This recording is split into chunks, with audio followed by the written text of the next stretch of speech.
नमस्कार, स्वागत है आपका आपके अपने ही यूट्यूब चैनल खरमीर में। कुछ दिन पहले अखबार में वीयूमू यूनिवर्सिटी के बारे में एक न्यूज़ आई थी, जिसमें मतलब कि ये जो विश्वविद्यालय के फर्म के भुगतान के विवाद में अटका रिजल्ट, यानी कि जनवरी 2021 से जो ऑनलाइन जो सत्रीय गृह कार्य जमा करने की सुविधा शुरू कर दी गई थी। उससे पहले क्या होता कि ऑफलाइन सत्रीय गृह कार्य हुआ करते थे। विद्यार्थी अपने स्टूडेंट वन व्यू में सत्रीय गृह कार्य का PDF डाउनलोड करता था। उसके जो पेजेज के जो प्रश्न होते थे उसमें फाइलें बना के रीजनल सेंटर पर जाकर वहाँ जमा करता था, फिर उनको नंबर मिलते थे। इसमें क्या होता है, कई विद्यार्थी वहाँ जाकर जमा करते थे, कई विद्यार्थी डाक से भेजते थे। ऐसे में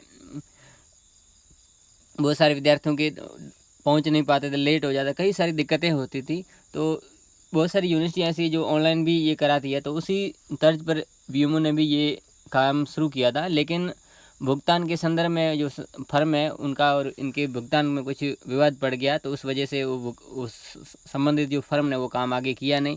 तो जब से ये सुविधा शुरू की गई थी, तो उसके बाद बहुत से सारे विद्यार्थी जनवरी 21 वालों ने असाइनमेंट जमा भी कर दिए थे। और उसमें ये भी कहा गया था कि जो जुलाई 20 के जो स्टूडेंट है जिन्होंने ऑफलाइन असाइनमेंट नहीं जमा कराए हैं, तो वो भी ऑनलाइन जमा करा पाएंगे। उनके लिए अलग से ये फीचर्स स्टार्ट किया जाएगा, यानी कि ऑनलाइन सुविधा शुरू कर दी जाएगी। लेकिन अफसोस की बात है, आज तक ऑनलाइन जो सुविधा शुरू नहीं की जाती। और जिन्होंने भी जनवरी 21 वाले जो विद्यार्थी है जिन्होंने असाइनमेंट जमा कर दिए, आधे जमा आधे में वेरिफिकेशन ऑन होल्ड ये बता रहा है।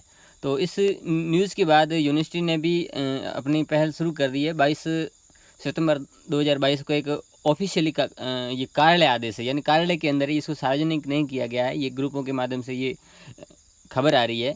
तो उसमें ये बताया गया है कि जुलाई 20 या उससे पहले बहुत सारे जो विद्यार्थी है जो जिनका एडमिशन जुलाई 20 का था या उससे पहले का था, जिन्होंने 30 सितंबर 2021 तक अपना आंतरिक गृह कार्य पूर्ण कर लिया था। अब अगस्त लास्ट में एक पटवारी की परीक्षा थी, उस समय विद्यार्थी वहाँ पर गए थे। और कई ऐसे विद्यार्थी जिन्होंने कोरोना के अंदर डाक से भेजे थे, लेकिन वहाँ पहुँचे, वो बता रहे पहुँचे नहीं, लेकिन उनके पास आज भी वो रिकॉर्ड है, स्पीड पोस्ट ट्रैकिंग का रिपोर्ट है, लेकिन ये बता रहे कि हमारे पास पहुँचा नहीं। खैर जो भी है, उसके बाद बहुत सारे विद्यार्थी ऑफलाइन असाइनमेंट लेकर भी गए, किसी रीजनल सेंटर ने लिए, किसी ने नहीं लिए। लेकिन इस पॉइंट में ये कहा गया है कि यदि किसी ने 30 सितंबर 2021 तक आंतरिक गृह कार्य जमा कर लिया या डाक से जमा किया है, तो उनका मूल्यांकन अगर यदि नहीं चढ़ाया गया तो उनका मूल्यांकन है वो चढ़ाया जाए। एक तो ये बात कही गई है। और दूसरी बात ये कही गई है कि यदि ऐसा विद्यार्थी है जुलाई 20 सत्र का या उससे पहले का, और उसने ऑफलाइन भी जमा नहीं किया, कोई भी कारणवश नहीं जमा करा पाया हो, कहने का मतलब डाक ना पहुँची, कोई भी कारण हो, तो वो ऐसे विद्यार्थी को रीजनल सेंटर जाना पड़ेगा। वहाँ पर इसको एक आंतरिक गृह कार्य उपलब्ध कराया जाएगा, उनको उपलब्ध कराए जाएंगे, उस पर वो तैयार करके फिर उसको ऑफलाइन जमा करना पड़ेगा। अब एक तो डिले हो गया, और भी बहुत सारे विद्यार्थी हैं जिन्होंने बना के रखे हुए भी पड़े हैं। अब वो पुराने वाला पैटर्न मानेंगे, नया मानेंगे, वो राम जाने। उसके बाद दूसरी इन्होंने एक और ये बात कही है कि जो जनवरी 21 वाले जो विद्यार्थी है, जनवरी 21 वालों के लिए यदि जिन्होंने जमा कर दिए हैं उनके ठीक है, और जिनके जमा नहीं है तो उस कंडीशन में क्या करेंगे कि एक जारी करेंगे क्वेश्चंस, वो विद्यार्थियों को देंगे। और उस कंडीशन में क्या होगा, यानी कि जिसने ऑनलाइन जमा किया है तो वो जो भी फर्म को ये कहेंगे आप जो भी असाइनमेंट्स है आप संबंधित रीजनल सेंटर को फॉरवर्ड कर दें।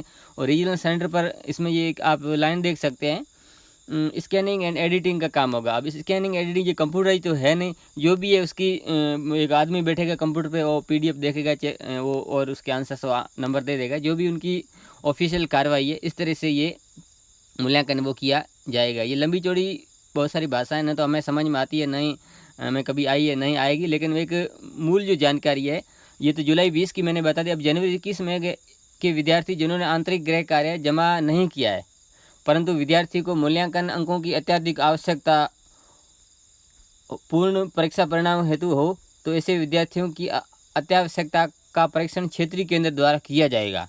विद्यार्थी की अत्यावश्यकता के बारे में पूर्ण रूप से आश्वस्त होने पर ही विद्यार्थी हित में क्षेत्रीय केंद्र विद्यार्थी को आंतरिक गृह कार्य लिखने हैं और प्रश्न पत्र उपलब्ध कराए। अब लाइन की देखो, अब कि एक तो क्या अत्यावश्यकता, विद्यार्थी आवश्यकता है ही, सीधी सी बात है, और उसकी आवश्यकता को महसूस किया जाएगा, फिर उसको क्वेश्चंस प्रोवाइड किए जाएंगे, फिर वो विद्यार्थी बनाएगा, फिर वो जमा करेंगे।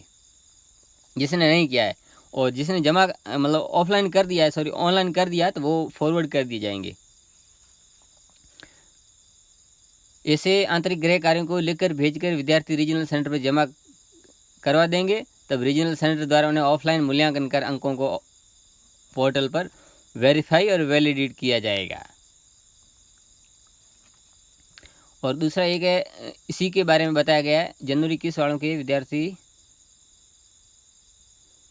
जिन्होंने परिणाम, किसी को मतलब ऐसे विद्यार्थी जिनको 1 वर्ष का कार्यक्रम रहा हो, तो उनको अत्यावश्यक परिणाम चाहिए, तो संबंधित दस्तावेज भी प्रस्तुत करने पड़ेंगे, और वो हस्तलिखित मूल आंतरिक गृह कार्य विद्यार्थी स्कैन कर पूर्व निर्देशन अपलोड किया था। उस तरह से मतलब कुल मिला के बात ये कहें कि सार इसका यही निकलता है कि जुलाई 20 वाले जो विद्यार्थी है जिनके जमा हो गए हैं, उनको कोई टेंशन नहीं है। जिनके जमा नहीं हो पाए किसी भी कारणवश, तो उनको दोबारा जमा करने पड़ेंगे। एक दूसरा, जनवरी 21 वाले विद्यार्थी जिनका ऑनलाइन जमा हो गए थे, उनके जो असाइनमेंट्स है वो फर्म द्वारा संबंधित रीजनल सेंटर पर फॉरवर्ड कर दी जाएंगे, और वो वहाँ पर चेक करेंगे। उसमें अगर कुछ त्रुटि होती है जो पेपर में, या ऐसी कोई मतलब वेरिफिकेशन ऑन होल्ड ऐसा कुछ बता रहा है, तो वो हो सकता है दोबारा नए बनाने पड़ें। तो कहने का मतलब ये है कि यूनिवर्सिटी ने जो पहल की थी वो हुई नहीं, कहीं सही हुई नहीं। अब वो पुरानी जो भी तरीका था कि old is gold new is few, यानी नया 9 दिन का है, पुराना 100 दिन का है। जो चल रहा था वो चोखा था, लेकिन अब जो हुआ है वो एक धोखा ही है। यूनिवर्सिटी के साथ भी धोखा हुआ और स्टूडेंट के साथ भी धोखा हुआ। तो कुल मिलाकर अभी असाइनमेंट दोबारा ऑफलाइन ही होंगे, और आप तैयार रहें दोबारा बनाने के लिए, ताकि आप अपना जो रिजल्ट है टाइम पे निकलवा सकें और तैयार हैं। और संबंधित रीजनल सेंटर के जो नज़दीक रहते हैं वो जाकर इस बात की पुष्टि कर लें कि आप नए देंगे या नहीं देंगे, तो वो भी पता कर लें, ताकि और भी विद्यार्थी जो दूर दराज के वहाँ तक सूचना ये मिल सके। तो ये महत्वपूर्ण जानकारी जो अलग अलग ग्रुप में से आई है और मैंने आपको बताई है। और ये वीडियो अच्छा लगा तो लाइक कर दें, चैनल को सब्सक्राइब कर दें, बेल आइकन दबा के नोटिफिकेशन ऑल पर क्लिक कर दें। जैसे मैं इस तरह का महत्वपूर्ण वीडियो बनाऊंगा उसका नोटिस आपको मिल जाएगा। मिलते हैं अगली वीडियो में, तब तक के लिए धन्यवाद।